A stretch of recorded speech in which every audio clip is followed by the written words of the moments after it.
भारत ने आखिरकार Canada, Taiwan और यहाँ तक कि अमेरिका के माल को क्यों रोक दिया है और लड़ाई इतनी बढ़ गई है कि ये तीनों देश पहुंच चुके हैं WTO। जानेंगे भारत ने आखिर इतना बड़ा कदम कैसे उठा लिया है। तो वहीं दूसरी तरफ G20 और एपेक की जो बैठक हुई, इसमें क्या चीन को जीत मिली है या हार मिली है, जानेंगे क्या है मामला। आइए जानते हैं इन खबरों को विस्तार से। पिछले हफ्ते G20 की बैठक हुई और इसके बाद अपेक की बैठक हुई, यानी कि एशिया प्रशांत इकोनॉमिक कोऑपरेशन। इस शिखर सम्मेलन में जिनपिंग पहुंचा और जिनपिंग 3 साल बाद ऐसे मीटिंग्स में एंटर कर रहा था। जिनपिंग का मकसद था सबसे पहले अमेरिका के दोस्तों को तोड़ना, लेकिन क्या तोड़ पाया? अंतर्राष्ट्रीय मामलों में अमेरिका के ऊपर चीन बढ़त पाना चाहता था। अब G20 वाली गलती क्या जिनपिंग ने अपेक में भी दोहरा दी? दरअसल G20 की बैठक हुई थी इंडोनेशिया के बाली में और एपेक शिखर सम्मेलन हुआ था थाईलैंड के बैंकॉक में, और दोनों ही जगहों पर जिनपिंग ने बड़ी वाली गलती कर दी।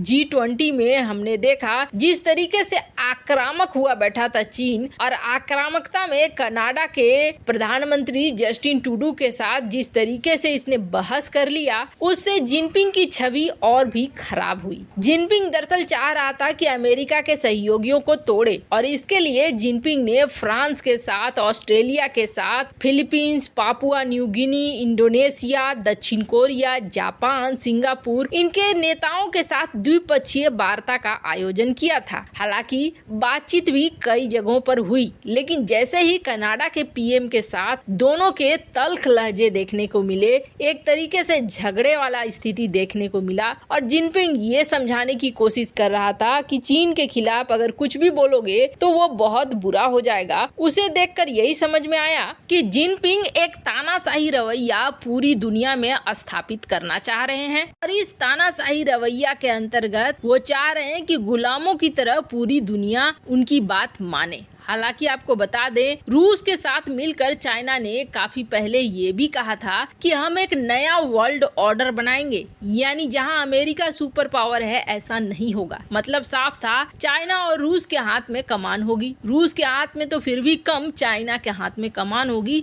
जिनपिंग शायद उसी खुशफहमी में जी रहे थे। यहाँ G20 में इन्होंने बवाल काटा तो काटा, अपेक में भी इन्होंने यही बात कह दी। इन्होंने ये कहा कि किसी भी देश की जमीन किसी का बगीचा नहीं है जहां आकर दुनिया के सुपर पावर वाले देश लड़े। हालांकि ये बात चाइना के ऊपर भी लागू होती है। चाइना दूसरे के जमीन पर बहुत आसानी से घुस जाता है और कब्जाने की कोशिश करता है, वहीं दुनिया को नसीहत दे रहा है। अब अभी हाल ही में ये हुआ है कि फिलीपींस में चाइना का रॉकेट का मलबा गिरा। फिलीपींस ने इस बात को लेकर अंतर्राष्ट्रीय समुदाय से कहा कि ये बिल्कुल सही नहीं है, रिहायशी इलाके में अगर ऐसा होता तो कितनी तबाही मचती। अब इसके बाद चाइना की शिप पहुंचती है और जबरदस्ती वो अपना मलबा उठाकर ले जाने लगते हैं, वरना लड़ाई की धमकी दे देते हैं। ये दादागिरी थी चीन की जो फिलीपींस के साथ देखने को मिली। ऐसे में चाइना के ऊपर भरोसा कर पाना तो सबसे बड़ी मूर्खता है, और सबसे बड़ी बात यह है कि ये सब कुछ उन्होंने अंतर्राष्ट्रीय स्तर पर कहा, बोला, और ट्रूडो के साथ लड़ाई अंतर्राष्ट्रीय स्तर पर की, जिसके बाद चाइना की छवि और भी ज्यादा खराब हो रही है। अब सरकारी मीडिया जो चाइना की है वो कोशिश कर रही है लीपापोती करने की और जिनपिंग के तस्वीर को सही दिखाने की, और ये कह रहे हैं कि हम सफल हो गए, हम अमेरिका के दोस्तों को तोड़ने में सफल हो गए। इस मीटिंग में जिनपिंग को कूटनीतिक जीत मिली, जबकि सच्चाई ये है कि दोनों ही मीटिंग में भारत को जबरदस्त जीत मिली। G20 में भारतीय बयान को शामिल किया गया, भारत के साथ कई नेताओं को जुगलबंदी करते हुए देखा गया, चाहे वो मैक्रोन हो, बाइडेन हो, या फिर इंडोनेशिया के प्रधानमंत्री राष्ट्रपति ही क्यों ना हो। खैर, जहां एक तरफ ये सब कुछ हो रहा है ना, वहीं दूसरी तरफ भारत ने एक ऐसा कदम उठा लिया है जिस कदम के बाद ताइवान, अमेरिका और कनाडा, ये तीनों देश भारत के खिलाफ WTO पहुंच गए हैं, और WTO में भारत से सवाल पूछा जा रहा है कि भारत आखिर ऐसा क्यों कर रहा है। मामला क्या है है। मामला ये है कि बहुत बड़ी मात्रा में इन तीनों देश के माल को रोक दिया है भारत ने ये कह दिया है कि अभी ये माल रुके रहेंगे और इसके पीछे बहुत बड़ा तर्क भी दे दिया है। 2014 के पहले तक ना भारत एक ऐसा बाजार था जहां चाइना भी अपनी मनमर्जी करता था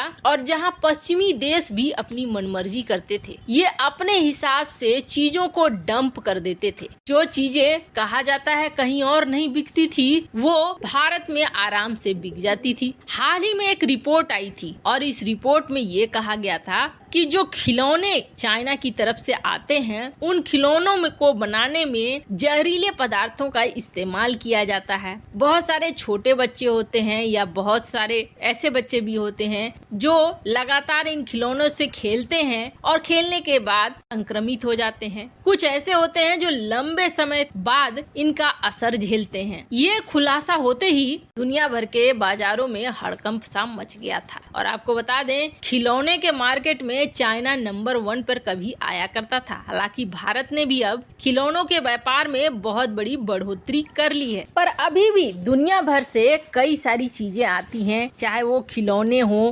केमिकल्स हो और भी कई प्रोडक्ट हो। अब गलत चीजें भारत ना आ पाए इसके लिए भारत को व्यवस्था करनी थी। भारत ने अपने कुछ नियमों में बदलाव लाया। भारत की संस्था है BIS का काम है दुनिया भर से जो सामान आते हैं ना उनका परीक्षण करना और उनके क्वालिटी को चेक करना। अब भारत ने पूरा तरीका ही बदल दिया। पहला तरीका तो भारत ने ये किया है कि जिस देश से सामान खरीदना है उस देश के मैन्युफैक्चरिंग हब में जाना है, फैक्ट्री में जाना है, वहाँ के सैंपल को चेक करना है। इसके बाद भारत ने एक दूसरा चरण ला दिया कि जब वो माल भारत की धरती पे आए तो फिर यहाँ पर फिर से चेक होना चाहिए, इन हाउस चेक होना चाहिए, यानी भारत के अंदर चेक होना चाहिए। और भारत की क्वालिटी को अगर ये पास करते हैं तभी इन सामानों को भारतीय बाजारों तक जाने देना चाहिए, नहीं तो इन्हें वापस लौटा देना चाहिए। और यही चीज हो गई है कनाडा, अमेरिका और ताइवान के लिए बड़ी समस्या। कई बार ऐसा होता है कि इनके जो प्रोडक्ट होते हैं वो खरे नहीं उतर पाते हैं और इसकी वजह से रोक लग जाती है। अब इन 3 देशों का ये कहना है कि आप जो जांच के तरीके इस्तेमाल करते हो ना,